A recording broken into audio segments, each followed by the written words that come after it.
Thank you sir. आप हेमंत हैं जी हेमंत, हिंदी में बात करना अच्छा लगेगा आपको या अंग्रेजी में? सर हिंदी में। हिंदी में, ठीक है हेमंत, तो बताइए अपने विषय में। सर मेरा नाम हेमंत उपाध्याय है, मैं सुल्तानपुर ज़िला उत्तर प्रदेश का निवासी हूँ। मैंने बीटेक जीएलए मथुरा से किया हुआ है और मेरा पोस्ट ग्रेजुएशन ज्योग्राफी में वर्धमान महावीर ओपन यूनिवर्सिटी कोटा से है और मैं इस समय से मेरा जीआरएफ है सर, इस समय से तैयारी कर रहा हूँ। That's a strange thing. BTech आपका किस साल का है? सर 2009 का। गुड। एमए आपका कब का है? सर 2013 में मैंने एनरोल हुआ था, 2016 में हुआ है कंप्लीट, 2015 में हो गया था। 15 में आपने किया। नेट आपका कब का है? सर उसी के जस्ट बाद था। तो आपके यहाँ पर ऑप्शनल विषय क्या है? सर मेरा यहाँ पे है पब्लिक एडमिनिस्ट्रेशन और डिफेंस है स्टडीज। आपको खुद अपने करियर ग्राफ में विसंगति दिखाई दे रही है या मुझे उसको विस्तार से समझा के पूछना पड़ेगा? बताइए ऐसा क्यों है? आप एक इंजीनियर हैं, उसके बाद आप एक ओपन यूनिवर्सिटी से भूगोल पढ़ने पहुंचते हैं जी। फिर जब आप परीक्षा देने आते हैं, जो पता नहीं क्यों आते हैं, इंजीनियर को क्यों आना चाहिए पर चलिए आते हैं, तो आप ना भूगोल लेते हैं ना कोई इंजीनियरिंग का साइंसेस का विषय लेते हैं। आप ये परीक्षा लोक प्रशासन, जो कि आपने कभी नहीं पढ़ा, और डिफेंस स्टडी, जो कोई कभी नहीं पढ़ता, उन विषयों से लेते हैं। आप इतने विचलित मन क्यों? सर एक्चुअली में जब मैंने प्रिपरेशन स्टार्ट किया तो मेरा ऑप्शनल यूपीएससी में मेरा ज्योग्राफी था, तो मेरी तैयारी अच्छी थी सर, पर जब मेरा सिलेक्शन नहीं हो पाया वहाँ पे, मतलब कई बार सर मेंस देने के बाद भी नहीं सिलेक्शन हो पाया, तो सर मैंने फिर पोस्ट ग्रेजुएशन को मुझे सलाह दिया कि पोस्ट ग्रेजुएशन कर लीजिए। मैंने सर पोस्ट ग्रेजुएशन किया, फिर मेरा जेआरएफ हो गया, तो उस समय फिर और इधर सर मेरा पब्लिक एडमिनिस्ट्रेशन और मतलब डिफेंस स्टडीज़ भी मैं रखा सर। तो यही तो जानना चाह रहे हैं सर जी कि ये क्यों? सर ये लगा कि मुझे कि इससे नंबर अच्छे मिल सकते हैं, क्योंकि यूपी पीसीएस में भूगोल, जो कि आपका अपना विषय मास्टर्स का था जी इंजीनियरिंग के बाद, जिसमें आपने जेआरएफ किया, जिसका मतलब है कि मोस्ट लाइकली आप रिसर्च कर रहे होंगे इस समय। सर एनरोल अभी इस साल हुए हैं। हाँ, तो रिसर्च भी आप कर रहे हैं, जिसमें जो आपका मेन, जो आप पूरी दुनिया को पढ़ा सकते हैं, उस विषय में अपने आप को योग्य नहीं माना आपने और आप डिफेंस स्टडीज़ और पब्लिक एडमिनिस्ट्रेशन में गए। सर मेरा पीसीएस यूपी पीसीएस में भी नंबर सर ज़्यादा अच्छे से नहीं उठ रहे थे, तो फिर नंबर स्कोरिंग की वजह से मैंने सर मुझे लेना पड़ा सर इसको, और मुझे पब्लिक एडमिनिस्ट्रेशन मेरे नंबर अच्छे आए थे 2015 में, तो मैंने इसको रखा सर। अब इससे फिर वह मौलिक सवाल जी कि आपने एक बार अपने जीवन में करियर में बदलाव कर ही लिया है, इंजीनियरिंग से आप भूगोल में चले गए हैं और भूगोल में आप रिसर्च कर ही रहे हैं जी, फिर आप एकेडमिक्स में क्यों नहीं जाते, सिविल सेवा में क्यों आना चाह रहे हैं? सर मेरा शुरुआत में सर जो सॉफ्टवेयर में छोड़ के सर इसीलिए आया था कि मुझे सिविल सर्विसेज में जाना है, और सर इस वजह से मेरा निरंतर सर प्रयास कर चुके हैं, एक आध बार आपने कर लिया, उसके बाद आपको छोड़ देना चाहिए और आप आराम से एकेडमिक्स में जाइए, रिसर्च कीजिए, उसके बाद यूनिवर्सिटी में पढ़ाइए। पे स्केल इससे अच्छा है, जितना आप ले रहे हैं उससे ज़्यादा वेतन आपको मिलेगा, करियर अच्छा है, आराम अधिक होगा। सर लेकिन अब ये इधर अभी सर सिविल सर्विस में जाने का इच्छा रहती है, तो सर जब तक लगातार तैयारी कर रहे हैं, देना कोशिश कर रहे हैं सर। ऐसा तो नहीं आप जड़त्व में, आप तो साइंस के विद्यार्थी हैं, ऐसा तो नहीं आप जड़त्व में, नहीं, बिल्कुल इनर्शिया नहीं, में? नहीं सर बिल्कुल नहीं, मैं पैशंस के साथ तैयारी कर रहा हूँ, मैं सोच रहा हूँ कि मेरा हो जाएगा इस बार। जी। बीटेक आपने इंफॉर्मेशन टेक्नोलॉजी में किया था, आपकी फेवरेट प्रोग्रामिंग लैंग्वेज कौन सी है? ऐसा सर उस समय मतलब C++ था सर। C++ था। मुझे बताइए कि C++ और C# इन प्रोग्रामिंग लैंग्वेजेस में बेसिक अंतर क्या है? क्यों C++ से C# की तरफ गए? सर सी जो है C++ जो प्रारंभिक लैंग्वेज, लेकिन C# जैसे से वेबसाइट से या फिर वेब ज़्यादा डेवलप होने लगी, तो C# की तरफ सब घूम करना पड़ा। नहीं, तो दोनों प्रोग्रामिंग लैंग्वेजेस में क्या अंतर है? ऐसे याद नहीं है। आपका मेजर प्रोजेक्ट किस चीज़ पे था? सर मैंने प्रोजेक्ट किया नहीं था। बीटेक में प्रोजेक्ट नहीं किया?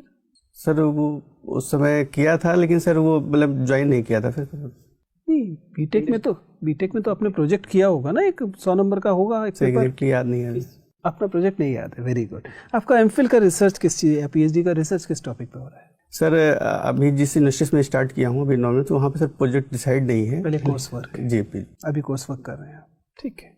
तो बताइए हेमंत, आपके भूगोल के, भारत के भूगोल के लिए इम्पोर्टेंट ISSN जर्नल्स कौन से? एक भी जर्नल नहीं देखते रिसर्च करने के लिए?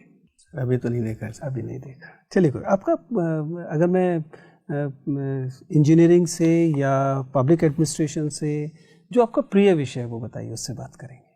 सर आप बात कर सकते हैं सर, पब्लिक एडमिनिस्ट्रेशन से बात कर सकते हैं। चलिए पब्लिक एडमिनिस्ट्रेशन बात करते हैं। मुझे बताइए कि डिस्ट्रिक्ट एडमिनिस्ट्रेशन जो है जी, इसका इतिहास क्या है भारत में? सर डिस्ट्रिक्ट एडमिनिस्ट्रेशन का इतिहास है कि सर सबसे पहले वारेन हेस्टिंग्स ने 1773 में सर ये जिलाधिकारी पद का वो किया था। उसके बाद सर धीरे धीरे इसका होता है कॉर्नवालिस कोड आया, उसके बाद इसको और थोड़ा सा दिया गया, मतलब किसी शक्तियों को विभाजित जो थी अलग अलग किया गया। फिर उसके बाद 1850 के दिए सर इसको उसमें डिवाइड किया गया। क्या नाम judicial power district administrator still enjoys?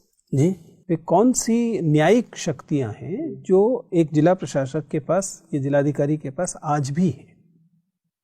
Normally तो प्रशासकीय चीजें हैं, डेवलपमेंट की चीजें, लेकिन कुछ जिला अधिकारी के हाथ में, डीएम के हाथ में अभी भी न्यायिक शक्तियां हैं। सर राजस्व से संबंधित रहती हैं न्यायिक शक्तियां सर। अभी भी कुछ जुडिशियल पावर्स हमने दे रखी हैं डीएम को, वो कौन सी? सर ऐसे 144 लागू करने के लिए सर उनके पास होता है। एक आपने बताया 144, इसके अलावा भी है कोई? सर और एग्जैक्टली याद नहीं। डीएम डिस्ट्रिक्ट मजिस्ट्रेट, उसमें मजिस्ट्रेट क्या है? सर मजिस्ट्रेट सर एक दंडाधिकारी इसको बोलते हैं सर, कि दंड से जुड़ा होता है। कि ये मतलब पहले रहता था कि सर दोनों शक्तियाँ इनके पास होती थी, न्यायिक और राजस्व दोनों होती थी, तो उसी से संबंधित जो निर्णय देते थे वो इसलिए दंड सर ये कॉर्नवालिस कोड के तहत उसे अलग किया गया था फिर उसका। ठीक है सर।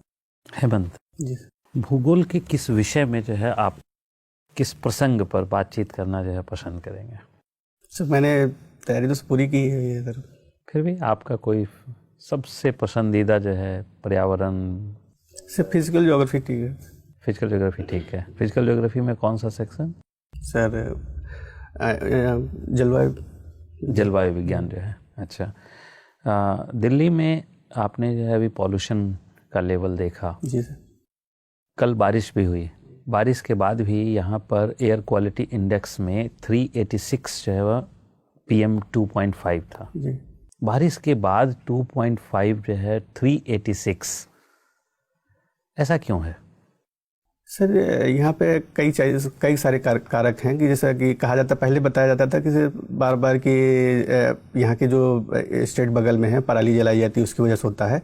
लेकिन फिजिकल कारण अभी कोई पराली नहीं जल रही है, अभी कोई पराली नहीं जल रही है। पराली जलने का काम 1 महीने पहले बंद हो गया जी। इसलिए अभी का जो है वो बताइए और फिजिकल फैक्टर्स बताइएगा। सर वो एक तो सर ये है कि ये महाद्वीपीय कारक है यहाँ पे कि सर मतलब ये ऐसे स्थिति में मतलब दिल्ली स्थित है कि जहाँ से सर कि हवाएं कभी कभी सर रुक जाती हैं यहाँ पे, तो इस वजह से सर ये बना रहता है, मौसम बना रहता है ऐसा कि जो है महाद्वीपीय कारक बोलते हैं सर कि ये अंदर है स्थित है, इस वजह से सर ज़्यादा हवाओं का गतिशीलता नहीं होती, तो इस वजह से जो वायुमंडलीय कारक होते हैं वो अस्थायी पा जाते हैं सर। क्यों हवाओं में क्यों गतिशीलता, ये एयरलॉक कंडीशन क्यों हो जाता है? सर क्योंकि वायुदाब की अधिकता हो जाती है सर, वजह से वायुदाब की अधिकता हो जाती है। अच्छा चलिए, आपका क्रिकेट देखना हॉबी है जी। आज क्या जो है वह कोई जो है महत्वपूर्ण घटना आज? सर आज भारत जो है ऑस्ट्रेलिया में सिडनी टेस्ट मैच ड्रॉ हुआ है, तो उसकी वजह से बाद से सर ये भारत जो है पहली बार ऑस्ट्रेलिया में टेस्ट सीरीज जीता हुआ है। ठीक है, तो ये क्यों महत्व का क्यों है? सर क्योंकि पहली बार वहाँ पे ऑस्ट्रेलिया में जीते हैं ये लोग, इसलिए सर। इसलिए महत्व का है। ठीक है, IPL देखते हैं? जी सर। सट्टेबाजी की खबरें मिलती होंगी? जी। क्या होती है सट्टेबाजी? सर सट्टेबाजी एक ऐसा है कि जिसपे सर लगाया जाता है कि कौन सी टीम जीतेगी कौन सी हारेगी, वो गैर कानूनी तरीका होता है कि उससे लगाया जाता है कि कौन सी टीम, उसमें कभी कभी सर प्लेयर्स को भी इन्वॉल्व कर लेते हैं जिसकी वजह से उसकी बदनामी हो रही है सर। क्यों ना लीगलाइज कर दिया जाए? सर इस पर पैनल बना हुआ था कि इसको लीगलाइज करने के लिए रिकमेंड भी किया गया कि जिससे कि अगर इसको लीगलाइज कर दिया जाएगा तो सर एक तरह से एक विनियमन करना आसान हो जाएगा और जो मतलब जो शुचिता आनी चाहिए खेल में वो बरकरार रहेगी, तो इसके लिए सर रिकमेंड हुआ है अभी, लेकिन पूरी तरह से लागू नहीं हो पाई है। आप क्या जो पसंद करेंगे, लीगलाइज करना पसंद करेंगे? सर अगर इस विनियमन से इस तरह की जैसे खेल भावना प्रभावित ना हो, शुचिता बरकरार रहे तो करना चाहिए सर। आप क्या पसंद करेंगे, करना चाहिए कि नहीं? सर कर देना चाहिए, राय दे दीजिए। करना चाहिए सर। ठीक है, 10 तारीख को हियरिंग है जी सुप्रीम कोर्ट में। जी किस चीज़ के? सर राम मंदिर विवाद का। ठीक है, आप जो है को अगर स्वतंत्र जो है छोड़ दिया जाए जी और कहा जाए कि किसी एक पक्ष के वकील के रूप में आप शामिल हों, जी किस पक्ष के वकील के रूप में आप शामिल होना पसंद करेंगे और क्यों? सर क्योंकि मेरा वकालत मेरा व्यवसाय है, तो सर जो मुझे सर अगर क्योंकि दोनों पक्ष हमारे ही मतलब हमारे यहाँ से ही हैं, तो किसी पक्ष का सर जो हमें सही मतलब एक पक्ष का चुनाव करना है आपको, आप चुनाव करें और क्यों करेंगे ये बताएं। सर मैं सॉरी सर, आप चुनाव नहीं करेंगे?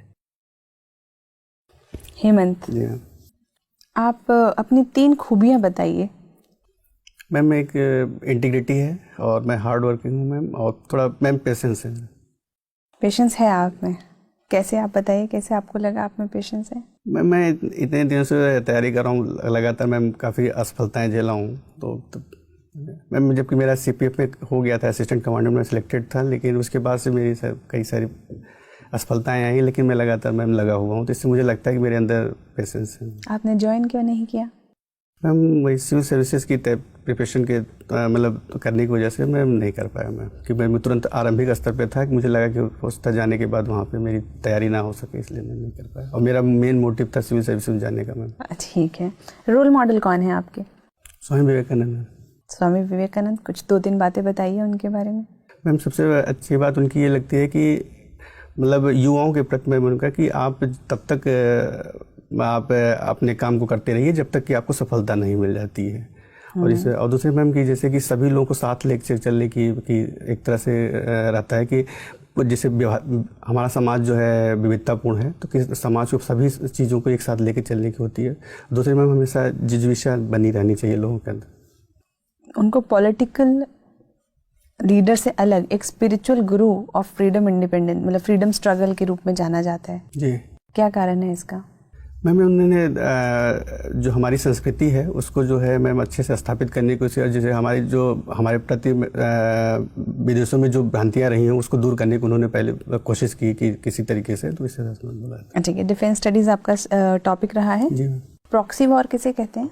प्रॉक्सी छद्म और जिसकी जैसे मैम अगर आप डायरेक्ट नहीं लड़ाई कर सकते हो, युद्ध नहीं कर सकते हो, तो मैम किसी दूसरे तरीके से युद्ध किया, जैसे इस समय जम्मू कश्मीर में चलाया जा रहा है पाकिस्तान के द्वारा, मैं इसको बोलता हूँ।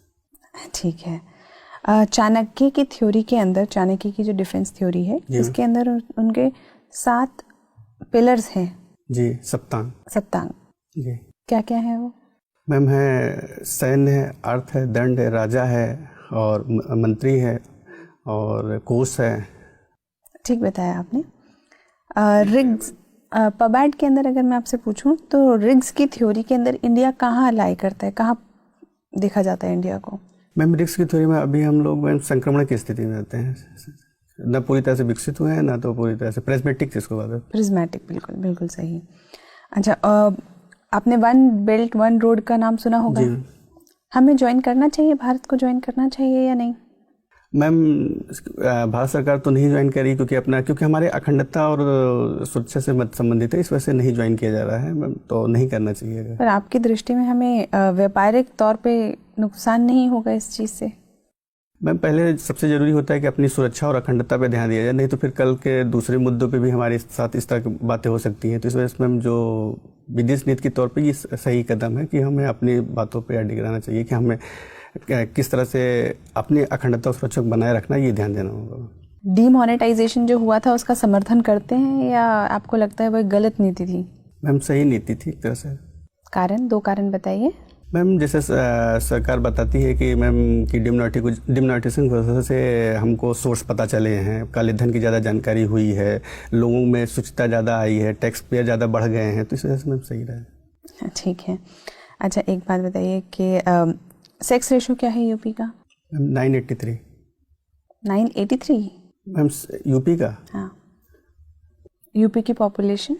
मैम यूपी की पॉपुलेशन है 19 करोड़, नियर अबाउट 20 करोड़ है, एग्जैक्टली डेटा नहीं है। हेमंत, आप मूलतः सुल्तानपुर से हैं। जी सर।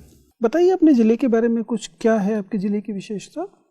सर मेरा ज़िला जो है सर एक तरह से एग्रीकल्चर बेस्ड ज़िला है, और ये सर जो है पूर्वांचल में स्थित है, जो अवध क्षेत्र आता है उसमें विद्यमान है, और इसमें सर यहाँ से गोमती नदी प्रवाहित होती है। उत्तर प्रदेश में इलाहाबाद में इस समय कुंभ जी की शुरुआत हो रही है। मुझे बताइए कि कुंभ का शेड्यूल क्या है, कब से शुरू हो रहा है, कब खत्म हो रहा है, महत्वपूर्ण उसके जो पड़ाव हैं वो क्या क्या है? सर 15 जनवरी से 4 मार्च तक चल रहा है, और एग्जैक्टली सर डेट और बीच में नहीं याद है मुझे सर। ये इसे बता सकता हूँ कि जैसे बसंत पंचमी पे चलता है, माघ मेला होता है सर। ये जो शाही स्नान की संकल्पना है, ये क्या है? शाही तो लगता है कि शायद मुगल प्रभाव है, फिर कुंभ में शाही स्नान क्यों? सर ये जो मेन बीच में जो इस बीच में पड़ते हैं, जैसे बसंत पंचमी बोला, शिवरात्रि बोला सर, इस समय जो है शाही स्नान घोषित किए जाते हैं, और इसमें जो अखाड़ा नहीं, है, लेकिन क्या कुंभ हिंदू चेतना की चीज नहीं है? इसमें शाह कहाँ से आ गए? शाह का अर्थ तो आप समझ सकते हैं, बादशाह से आया हुआ शाह है। तो क्या ये कुंभ मुगलों द्वारा शुरू की गई प्रथा है? सर ये ऐसा तो नहीं सर, ये पहले से हो रहा है, कुंभ का होता है, लेकिन सर ये कह सकते हैं कि क्योंकि हमारा देश जो है विविधता से पूर्ण है, तो हो सकता है शब्द उठाए गए हों वहाँ से, शाब्दिक चीज़ हो। तो ये तो क्या होता है शाही स्नान में? शाही मतलब सर राजसी ठाट बाट के तरीके से किसी चीज़ को दिखाया तो कौन प्रधानमंत्री स्नान, जो अखाड़े हैं वहाँ पे, कौन कौन से अखाड़े किस क्रम में आते हैं? सर ये एक्चुअली नाम नहीं याद है, 1-2 का नाम बता सकता हूँ, लेकिन सर पूरा नहीं याद है। ठीक है हेमंत, आपसे बात करके अच्छा लगा, आप जा सकते हैं। Thank you sir. Thank you ma'am.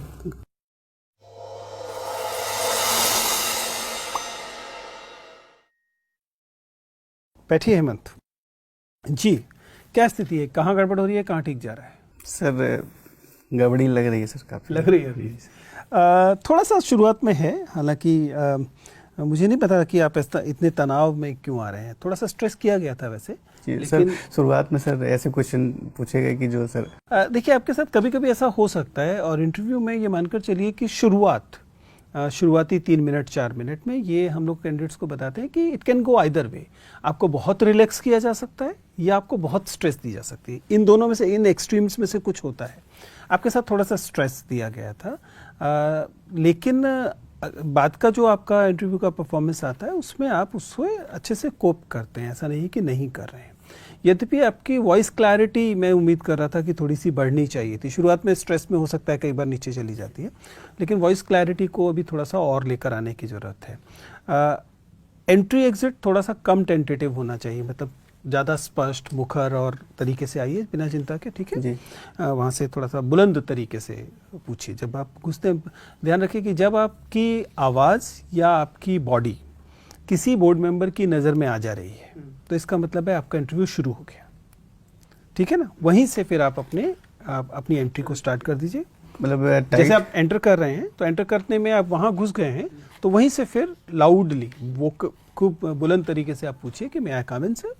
उसके बाद ध्यान धराइए, ब्रिस्कली चलते हुए, भागते हुए नहीं लेकिन अच्छे से गति से चलते हुए, और उसके बाद ग्रीट कीजिए, फिर परमिशन का इंतज़ार कीजिए कि आपसे कहा जाए कि बैठ जाए, और अगर ज़्यादा देर हो जाए तो फिर परमिशन लेकर बैठ जाइए, ठीक है ना।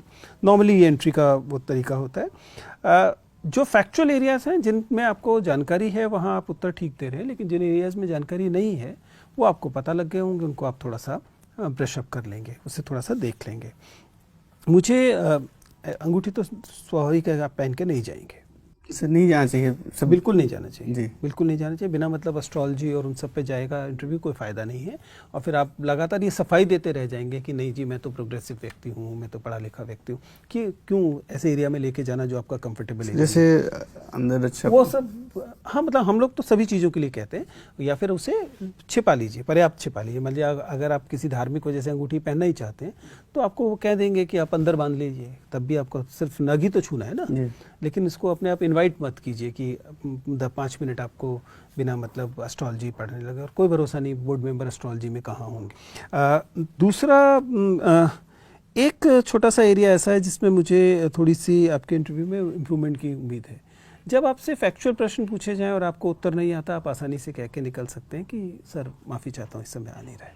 लेकिन जब आपसे क्वेश्चन फैक्चुअल ना हो, एनालिटिकल हो, क्रिएटिव हों, जी उस समय जब आप अटेम्प्ट नहीं करते तो ये आपत्तिजनक होता है। सर, मुझे भी लगा कि इस पे मैं समझ नहीं पा क्या बोलूँ। उसमें कोई दिक्कत नहीं, आप जो भी बोलेंगे उसको आप सब्सटेंशिएट कर लेंगे, उसमें कोई दिक्कत नहीं है।